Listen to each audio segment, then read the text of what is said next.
juillet 1948 qui dit ceci: le bourgmestre est nommé par décret du président de la République sur proposition du ministre ayant les affaires intérieures dans ses attributions. Alors, pourquoi ils se sont précipités à désigner le bourgmestre en violation de la loi? Pourquoi ils n'ont pas intéressé le président à l'époque, Joseph Kabila, pour qu'il signe la désignation de ce bourgmestre? Parce que le président Joseph Kabila connaît bien le dossier et ne pouvait pas signer ça. Puisqu'il est né dans le secteur de Lulenge, là-bas, il connaît bien le dossier. Il ne pouvait pas le signer. Et donc, même la désignation du bourgmestre a été faite en violation de la loi. De l'installation du bourgmestre.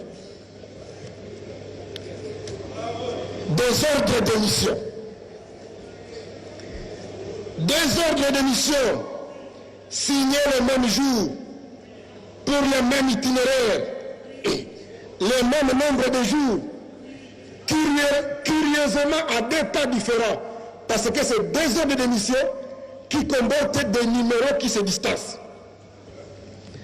Mais je me pose la question, comment les ministres d'État pouvaient-ils se retrouver membres d'une délégation présidée par un ministre, alors que c'est lui qui est le plus précédent? Honorable Nzangi, vous revenez au débat alors? Vous revenez au débat là?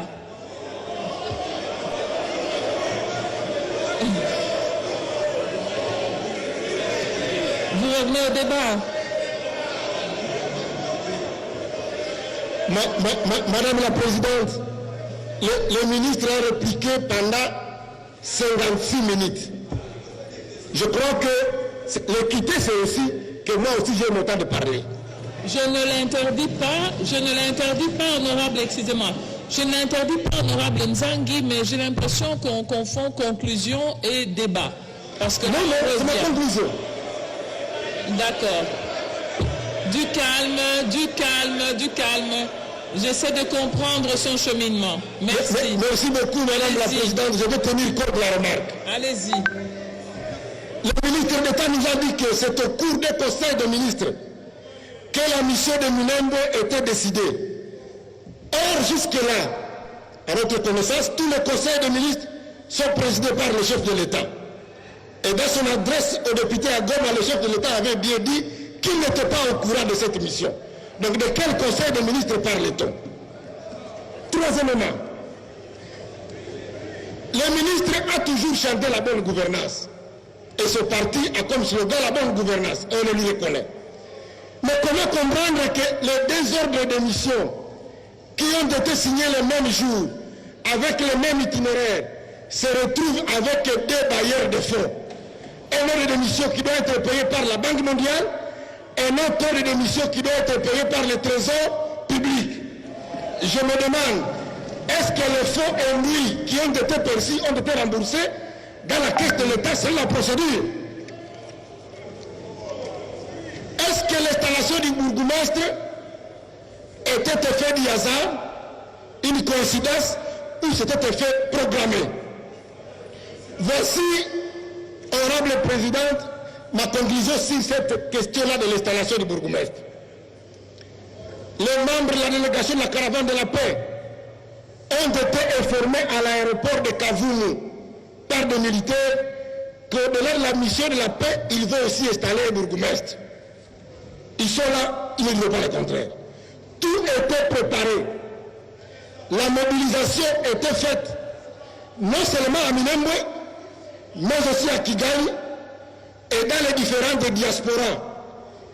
Aux États-Unis, au Canada, vous avez vu des t-shirts imprimés. Une chanson commune de Minembwe enregistrée à la gloire du Victorieux, le ministre, et enregistrée dans un studio IP de Nairobi au Kenya. Ça ne ressemble pas à une coïncidence. Ça a été programmé du début à la fin.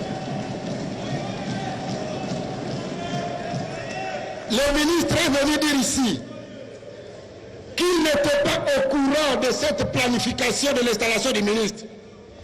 Mais vous avez suivi avec moi le communiqué du ministre provincial de l'Intérieur, le vaillant ministre, qui avait tenté de protéger le ministre d'État à ce temps, mais il a été estomaqué lorsqu'il a vu le ministre parler du devant de cette chaire, que c'est le ministre provincial par son initiative qui avait fait l'installation. Et il a écrit, il a même signé un document, je sais que vous l'avez lu, dans ce communiqué de presse, le ministre provincial de l'Intérieur dit ceci, que c'est le ministre d'État qui les a demandé d'installer les bourgmestres.